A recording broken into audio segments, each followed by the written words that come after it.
Baik, dalam sekitar 20 menit saya akan membacakan sebuah buku tentang metode gabungan penelitian kuantitatif dan kualitatif. Saudara David dan Saudara Bisibah itu perlu memperhatikan sungguh-sungguh karena rancangan penelitiannya itu akan menggunakan sebuah metode gabungan yang disebut dengan sequential explanatory mix method. Jadi membacanya dari belakang, ya, metode mix, metode campuran baru ke depan, ya, sequential explanatory, ya. Jadi metode gabungan sequential explanatory. Metode itu artinya ya metode, mix itu artinya campuran, sequential itu artinya urutan, explanatory itu menjelaskan. Jadi metode campuran yang bertujuan untuk menjelaskan sebuah hasil penelitian kuantitatif, kemudian ditindaklanjuti di urut berikutnya adalah kualitatif. Jadi ini adalah sebuah metode yang baru yang belum banyak digunakan. Kalau saya menggunakan ini, itu artinya sebuah usaha untuk kakak kelasmu ada yang menggunakan mirip dengan ini. Memang saya perkenalkan supaya terbiasa untuk menggunakan metode yang tidak bermacam-macam, walaupun gitu ya, ketika kuliah belum banyak dijelaskan. Ahli yang menulis buku ini namanya Creswell, ya. Jadi saya akan bacakan bukunya Creswell, saya akan share karya Creswell. Oke, bisa dilihat bukunya, bisa dilihat ini di gambar itu, bisa dilihat.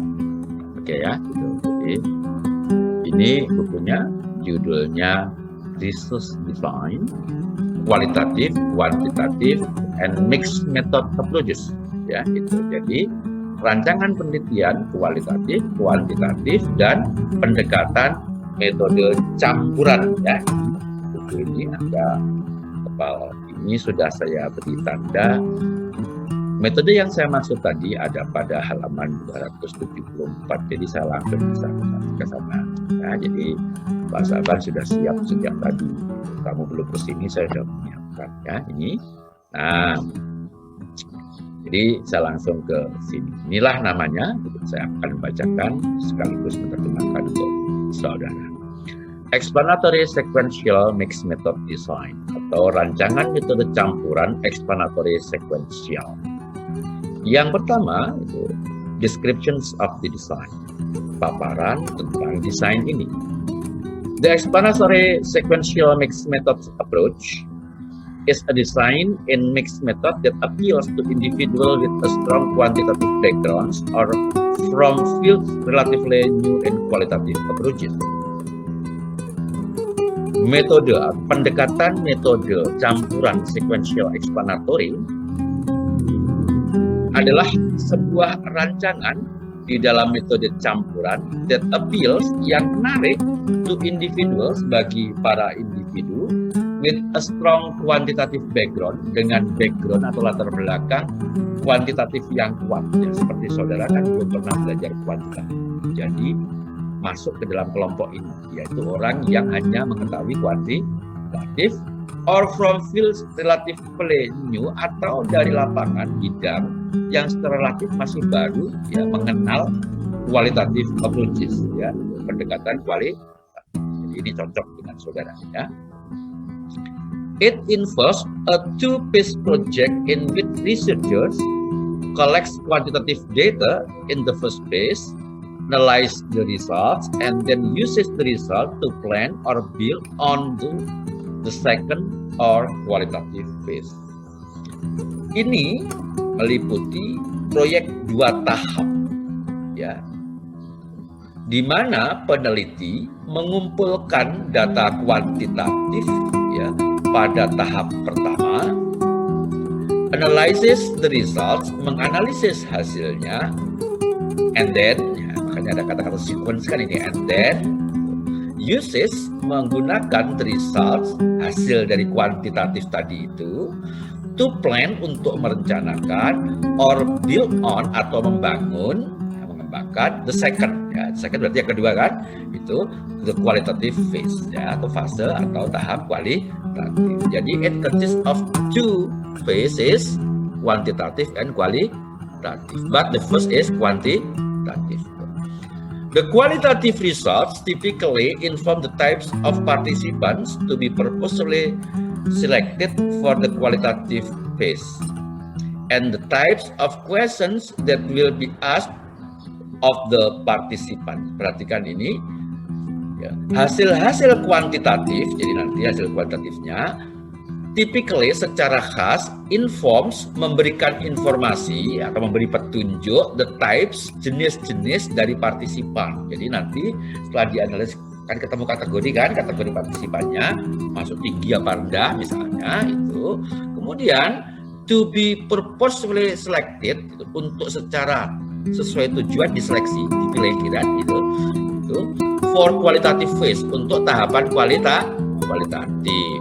Nah, and the types question termasuk pertanyaan-pertanyaan yang hendak diajukan, ya, that will be asked, yang akan ditanyakan of the participant, terhadap partisipannya. Nah, the overall intent of this design, keseluruhan maksud dari rancangan ini is to have the qualitative data, adalah mendapatkan data kualitatif atau memiliki data kualitatif, help explain, yang membantu menjelaskan, ya, yang membantu menjelaskan in more detail, dengan lebih rinci gitu, the initial quantitative result, hasil kuantitatif yang sebelumnya, yang awal. Jadi kan awalnya inisialnya kan yang pertama kan kuantitatif, ya itu. Jadi data kuantitatif nanti akan dijelaskan dengan kualitatif. Nah, apa bedanya dengan penelitian kuantitatif biasa? Kalau penelitian kuantitatif biasa biasanya dijelaskan dengan spekulatif.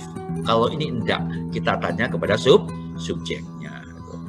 A typical procedure, sebuah prosedur yang khas, might involve, akan menyertakan satu, collecting survey data, ya, mengumpulkan data survei. Itu kita lakukan kan? Itu in the first phase, pada tahapan pertama, analyzing the data, ya, itu. Oleh karena itu tadi saya minta untuk menganalisis dulu data kuantitatifnya, baru saya jelaskan bagaimana kualitatif, gitu ya, gitu. And then following up, kemudian ditindaklanjuti, gitu, with qualitative interviews, ya, gitu, dengan wawancara kualitatif to help explain the survey response, untuk membantu menjelaskan the survey response, jawaban-jawaban dari survei. Nah, tapi karena pandemi corona ini kan kita nggak mungkin menemui orang-orang itu. Nah, oleh karena itu di sini ada kata-kata with qualitative interviews, kita ganti dengan angket terbuka atau pertanyaan terbuka, sama saja, ya, sama saja. Yang penting bahwa data kuantitatif setelah dianalisis dijelaskan lagi dengan kualitatif. Nah, data collection, pengumpulan data. The data collection proceeds into distinct phases with rigorous quantitative sampling in the first phase and with purposeful sampling in the second or qualitative phase. Jelas ya di sini bahwa pengumpulan data berlangsung dalam dua fase yang berbeda, into distinct phases, dalam dua fase yang berbeda, with rigorous quantitative sampling, dengan sampling kuantitatif yang bagus, ya, yang sudah Pak Sahabat lakukan itu in the first phase, pada tahapan pertama, gitu. And with purposeful, itu sampling in the second, dengan sampling purposeful untuk yang kedua, ya, tahapan kedua yaitu qualitative phase, tahapan kualitatif. Kita bisa lewatkan soal-soal ini karena saudara melakukan secondary analysis, Anda sudah ada data, tinggal melakukan analisis. Nah, one challenge in this strategy is to plan adequately what quantitative result to follow up on and what participant to gather qualitative data from the second phase. Nah, tantangan yang penting di dalam strategi ini, tantangannya itu satu tantangan dalam strategi ini adalah merencanakan secara memadai itu hasil-hasil kuantitatif apa saja yang perlu ditindaklanjuti. Ya, hasil-hasil kuantitatif apa saja yang perlu ditindaklanjuti itu. Ini kok guru olahraga kok jelek sekali physical activity-nya, dilihat namanya, kemudian dilihat data kualitatifnya, gitu ya, gitu. And what partisipan, dan partisipan yang macam mana, gitu kan? Nanti kan ketahuan kan, gitu. Nah, itu partisipan mana, pertanyaannya apa, gitu kan? Mengapa begitu kan, gitu kan? Gitu. What participants to gather qualitative data, untuk mengumpulkan data kualitatif itu from the second phase, itu from in, ya, itu dari siapa, dari mereka, in the second phase pada tahapan yang kedua. The key idea is that the qualitative data collection builds directly on the quantitative result. Gagasan kuncinya adalah bahwa pengumpulan data kualitatif dibangun secara langsung berdasarkan data kuantitatif. Nah, the quantitative results that then are built on may be extreme or outlier cases, significant predictors, significant result relating variables, insignificant result, or even demographics. Ini menarik, ya, gitu. Hasil-hasil kuantitatif yang akan dibangun, ya, itu untuk ditindaklanjuti dengan hasil kualitatif itu adalah mungkin satu yang ekstrim, ya. Kalau ada ini kok mencolok ekstrim gitu ya, itu perlu ditindaklanjuti, itu dicermati maksud saya. Or outlier cases, atau kasus-kasus yang menyimpang, yang berbeda sekali gitu ya. Itu. Kemudian significant predictors, prediktor yang penting gitu. Significant result relating variable gitu. Jadi hasil-hasil yang signifikan berhubungan dengan variabel. Insignificant result, atau yang tidak signifikan, misalnya ditemukan bahwa ternyata physical activity nggak berhubungan dengan kebugaran jasmani. Ini kan menarik gitu. Kok aneh gitu ya. Gitu, kok aneh gitu ya.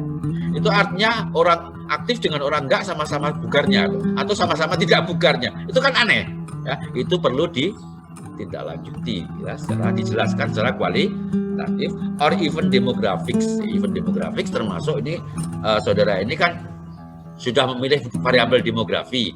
Variabel demografinya saudara memilih yang guru dan saudara yang memilih yang bukan guru. Untuk sementara kita sebut sebagai kelompok masyarakat peduli kebugaran jasmani, ya, itu non guru, ya, itu non guru tapi yang punya perhatian kepedulian pada kebugaran jasmani. Buktinya ikut seminar, ya kan? Kalau nggak punya perhatian, ngapain ikut seminar kebugaran jasmani sama, ya kan? Itu kita sebut punya perhatiannya. Itu. Nah, sementara gitu David ya. Gitu. Nah, itu kan data demografik kan? Nah, kita gunakan di sini. Jadi karena penelitiannya berbeda. For example, when using demographics, the researcher could find the initial quantitative phase that individual in different socioeconomic level respond differently to dependent variable. Sebagai contoh, ya, apabila menggunakan data demografik, peneliti dapat menemukan itu the initial quantitative phase pada tahap kuantitatif awal, that individuals, bahwa individu-individu in different socio-economic levels yang berbeda status atau tingkat sosioekonominya respon differently, merespon secara berbeda to the dependent variables, terhadap variabel dependent. Intinya status sosial ekonomi menentukan responnya. Gitu. Jangan-jangan yang merasa galau dengan pandemi ini justru yang sosioekonomi atas ya, yang bawah nyantai-nyantai aja gitu. Atau jangan-jangan para guru ini yang bingung ya, itu. Sedangkan yang bukan guru nyantai-nyantai aja gitu. Jawabannya biasa aja gitu ya. Kan mungkin saja gitu ya. Itu para murid malah seneng gitu ya, nggak usah berangkat ke sekolah tuh. Para guru yang bingung, kalau keterusan begini bisa ditutup ini mata pelajaran PJKR, ya kan? Ya kalau kamu ngajarnya daring terus, sama menteri yang baru ini, menterinya kan baru kan, sekarang 2 menterinya ya, Nadiem sama Karim ya. Nadiem sama Karim. Saya katanya siapa dipisah? Udah itu jadi satu. Nah.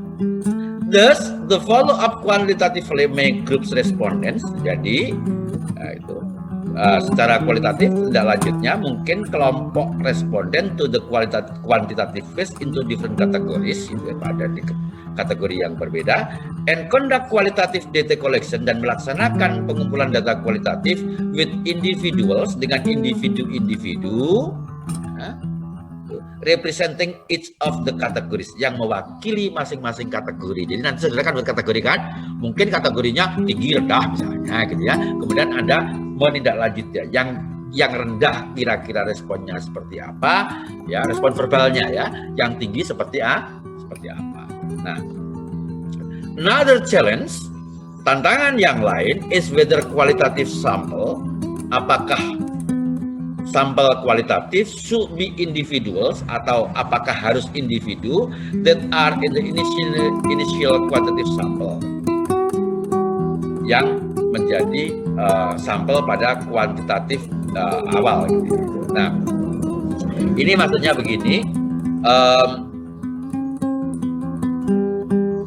mungkin saja penelitian itu pengumpulan data kuantitatifnya berbeda dengan pengumpulan data kualitatifnya, tapi kita memilih sama ya, itu baik yang kuantitatif maupun kualitatif orangnya sama. Nah, ini dimungkinkan untuk berbeda. The answer to the questions, jawaban terhadap pertanyaan ini should be that they are the same individual. Ternyata jawabannya haruslah orang yang sama. Kenapa? Karena tujuannya kan menjelaskan. Tadi Pak Saban sudah jelaskan, explain itu ada dua, internal, eksternal. Kalau eksternal berarti causes, variabel, di luar diri individu. Kalau internal, reason, tanya kepada orangnya. Ya, tanya kepada orang.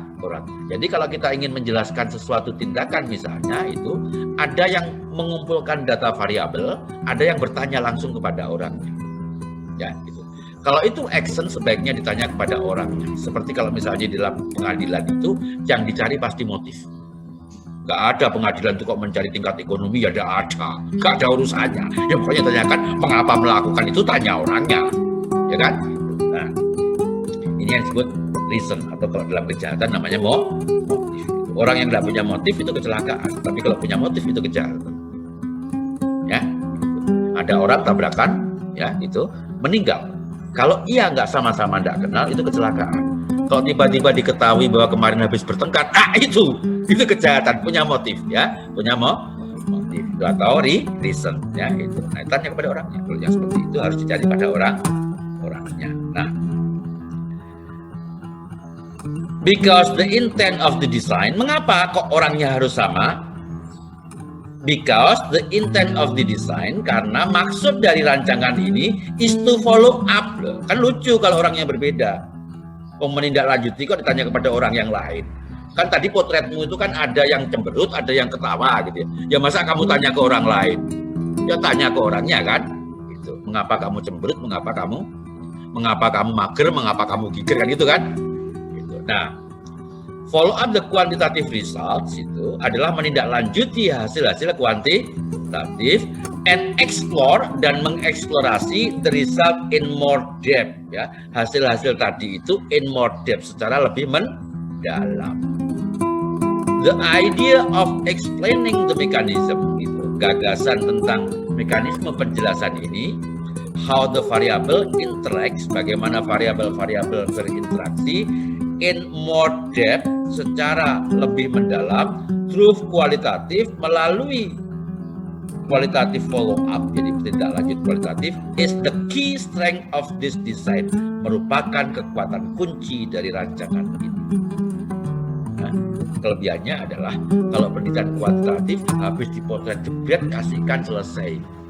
Penelitian ini habis dipotret, dijadikan tabel-tabel, dijadikan bagan-bagan, kemudian masih dijelaskan. Yang ini buram, kenapa? Yang ini terang benderang, kenapa? Yang ini giger, kenapa? Itu dicari kepada orang. Nah, itu. Baik, itu adalah data collection-nya. Kemudian yang berikutnya inilah data analysis-nya. Data analysis. The quantitative and the qualitative databases. Jadi base data. Jadi kamu kan punya dua base data kan, akhirnya ada data kuantitatif dan ada data kualitatif, itu are analyzed separately, dianalisis secara terpisah. makanya saya sebut dua tahap. Kita nanti akan analisis kuantitatif dulu, gitu ya. So, in this approach, dalam pendekatan ini, jadi, the quantitative result are then used to plan, gitu. Jadi Anda belum merancang kualitatifnya kalau belum punya hasil kuantitatif loh ya, gitu. Itu karena di sini dikatakan hasil kuantitatif are then kemudian used to plan, digunakan untuk merencanakan the qualitative follow up atau tindak lanjut kualitatif. Jadi saya tidak menyarankan kamu baca yang kata-katanya dulu, ya itu, tetapi menganalisis yang angka dulu. One important area is that quantitative result itu salah satu wilayah yang penting adalah bahwa hasil kuantitatif cannot only inform, tidak dapat hanya memberikan petunjuk the sampling procedure. Jadi yang ditindaklanjuti kan ada berdasarkan hasil kuantitatifnya kan, kemudian ditindaklanjuti yang mana kan, begitu kan? Itu memberikan ya, prosedur sampling, but it can also ya, tetapi juga memberikan petunjuk point toward the types of qualitative question, termasuk pertanyaannya yang akan diajukan. Nah, dalam hal ini kita agak berbeda karena kita sudah memiliki data kualitatif ya, karena pertanyaannya spesifik sudah, yaitu berhubungan dengan persepsinya terhadap dampak physical distancing ya. To ask participant in the second phase, yang diajukan kepada partisipan di dalam tahap yang kedua. This question, pertanyaan-pertanyaan ini, like all good qualitative research question, seperti pada pertanyaan-pertanyaan penelitian kualitatif yang baik, are general and open-ended, bersifat umum dan terbuka. Seperti yang diajukan itu kan umum dan terbuka kan, orang bisa menjawab apa saja. Nah, itu yang paling penting, bahwa pertanyaannya harus general dan open-ended. Because analysis proceeds independently for each phase, karena analisis berlangsung secara terpisah, secara mandiri untuk masing-masing tahap, this design, maka rancangan ini is useful, bermanfaat for student research, bagi para pelajar penelitian seperti Anda, and perhaps, dan mungkin easier, lebih mudah to accomplish, untuk melaksanakan atau mencapainya, than the convergent design, dibanding dengan rancangan convergent. Jadi selain metode ini, selain sequential explanatory method, ada yang namanya metode design convergent. Itu lebih sulit bagi pemula seperti saudara, because one database builds on the other hand, karena data base yang dibangun satu sisi gitu, and the data collection, dan data pengumpulan datanya can be spaced out over time, bisa dipisah. Jadi dalam hal ini enaknya itu kan kamu bisa menganalisis secara terpisah kan, waktunya juga gitu ya. Saya akan analisis kuantitatif dulu, selesai dari situ saya dapat inspirasi gitu ya, untuk ke arah mana saya pusatkan, siapa yang saya akan analisis selanjutan ini kok begini. Saya kumpulkan orang-orangnya, saya masukkan ke kotak, jegrok, ini akan saya analisis sendiri. Ini kok begini, saya kumpulkan lagi, ya gitu, dianalisis begini. Sehingga nanti akan lebih, yang kuantitatifnya begini, ternyata kualitasnya begini, kan? Yang kualitasnya begitu, ternyata kualitasnya begitu. Nah, interpretation. The mixed method researcher interprets the follow-up results in discussion section of the study. Nah, ini yang paling penting nanti, bahwa peneliti metode campuran menafsirkan hasil-hasil tindak lanjut in a discussion section of the study, di dalam bagian diskusi dari laporanmu nanti, ya. Sehingga nanti kamu harus membahasnya, membincang antara hasil kuantitatif dengan kualitatifnya itu di bagian diskusi. Menarik kan? Nah, menarik karena biasanya kesimpulan selesai. Nah, ini udah. This interpretation follows the form of first reporting quantitative first phase result and then qualitative second phase result. Jadi interpretasinya mengikuti bentuknya, yaitu yang pertama laporan kuantitatif, kemudian laporan kualitatif, ya. Gitu. However, this design then employs other forms of interpretation. Namun demikian, rancangan ini menggunakan a third form, bentuk ketiga of interpretation, dari interpretasi. how the qualitative findings help to explain the quantitative results. Garis bawah ini, bagaimana temuan-temuan kualitatif membantu kita menjelaskan hasil kuantitatif. Ingat kata-katanya explanatory, sequential explanatory. Jadi tindak lanjut itu digunakan untuk menjelaskan. Nah, itu. A common mistake at this point by beginning researcher is to match the two database. Ini yang sering terjadi. Salah satu kesalahan umum, gitu, misstep ya, jadi langkah salah, gitu ya. At this point, pada titik ini, by beginning researcher sebagai peneliti utama, peneliti awal, pemula kayak kamu, gitu, adalah to merge the two database, adalah menggabungkan data itu, nggak boleh, ya, nggak boleh. Jadi harus memang dua tahap. Gitu. While this approach may be helpful, gitu, walaupun sementara pendekatan may be helpful, pendekatan ini bermanfaat, the intent of this design, maksud dari rancangan ini, is to have qualitative data, adalah mendapatkan, memiliki data kualitatif, help to provide more depth, untuk memberikan more depth, gitu, more insight into quantitative result. Jadi mendapatkan inspirasi, mendapatkan penjelasan secara lebih mendalam, secara lebih penuh pemikiran, ya, insight itu penuh pemikiran into the quantitative result, terhadap hasil kuantitatif.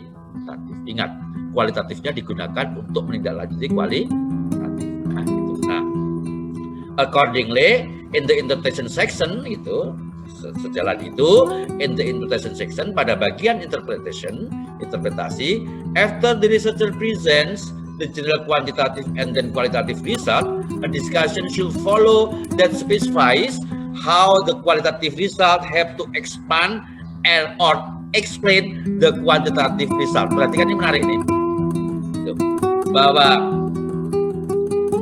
setelah peneliti menyajikan hasil kuantitatif umum dan kemudian hasil kualitatifnya, a discussion, sebuah diskusi, sebuah pembahasan, should follow, harus mengikutinya, that specifies, yang merinci, how the qualitative result, bagaimana hasil kualitatif, help to expand, membantu untuk memperluas, and explain dan menjelaskan itu, the quantitative result. Jadi ada dua kemungkinan, memperluas dan menjelaskan itu hasil kuantitatif. Because the qualitative database question narrow the scope of quantitative questions, karena data dasar kualitatif pertanyaannya itu mendekati lingkup dari pertanyaan kuantitatif, a direct comparison, sebuah perbandingan langsung of two database, dari dua database, as in the convergent design, itu seperti di dalam rancangan convergent kamu nggak belajar ini, means an inadequate comparison of variables or two concepts, berarti suatu perbandingan yang tidak memadai dari dua variabel atau konsep, jadi nggak perlu diperbandingkan. Nah, kualitatif kuantitatif itu bukan untuk dibandingkan, tapi untuk saling menjelaskan. Jangan hasil kuantitatifnya begini tapi hasil kualitatifnya begini, bukan itu, ya, bukan itu yang kita cari. Kuantitatifnya begini kok merengut gitu, oh ternyata kenapa? Karena ternyata minumannya habis ditumpahkan, misalnya seperti itu. Nah, mau kok mager itu, oh ternyata gitu ya, begini. Nah, jadi setelah selesai dengan kegiatan analisis kuantitatif itu, seharusnya ABI itu melaksanakan ini. Kita perhatikan, ini adalah analisis kualitatif, ya, kualitatif. Researchers collects data, dalam hal ini dari peneliti mengumpulkan data, dalam hal ini a text file such as field notes, transcription or optically scanned material, ya, itu ini adalah bahan-bahan, ya, itu. Nah, jadi catatan kancah, transkrip dan sebagainya. Kemudian dilanjutkan dengan the researcher prepares data for analysis. Peneliti menyiapkan data untuk analisis, ya, itu. Datanya disiapkan untuk analisis. Apa itu? Mentranskrip field note. Jadi data yang diberikan Pak Sahabat itu kemudian kamu pindahkan menjadi transkrip ini, ya, itu. Nah, setelah itu dilanjutkan dengan the researcher reads through data. Jadi peneliti membaca, ya, secara berurutan gitu, itu datanya, data kualitatifnya. Dalam hal ini obtains a general sense of material, untuk mendapatkan makna umum, ya, dari bahan-bahan itu. Jadi pertama dibaca semuanya dulu, namanya membaca scanning, ya. Nah, setelah itu dilanjutkan dengan the researcher scores the data. Peneliti, ya, itu mengcoding, menyandi, memberikan sandi gitu, ya, terhadap data tadi itu. Dalam hal ini apa? Locate text segment and assign a code label of them. Menempatkan bagian-bagian dari teks dan kemudian menandainya gitu, ya, dengan suatu kode untuk melabel mereka. Dilanjutkan dengan itu code the text for description to be used in research report.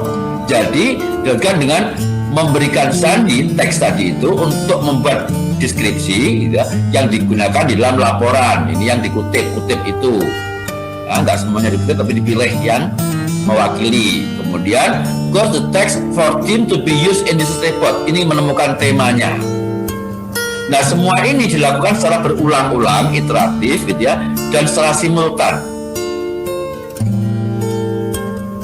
Ini buku langkah ini itu yang disarankan oleh penulis buku itu, oleh Creswell gitu.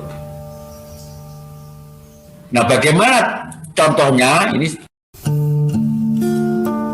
ada sebuah contoh, ya, itu bagaimana coding dilakukan. Coba perhatikan ini. Coding a page from a sample interview transcript, ya. Halaman coding untuk transkrip wawancara, ya, sebuah contoh wawancara. Coba perhatikan di sini. Ini ada naskah itu ada kodenya di sini. Nah, kode-kode ini, ya, dikasih begini. Kamu kalau lihat disertasinya Pak Saban juga begini, ya, itu menunjukkan dalam proses membaca ini menemukan kata-kata kunci yang penting ini. Gitu. Kemudian kata-kata kunci penting itu kemudian di coding, ya, itu di coding itu diberi sandi untuk dikelompokkan. Jadi akhirnya saya itu punya file itu ada dengan kode, misalnya gitu, ya, itu formula, ada dengan kode consequence, ada dengan kode apa gitu, ya. Itu dikelompokkan seperti folder itu yang kemarin saya sebut dengan domain itu.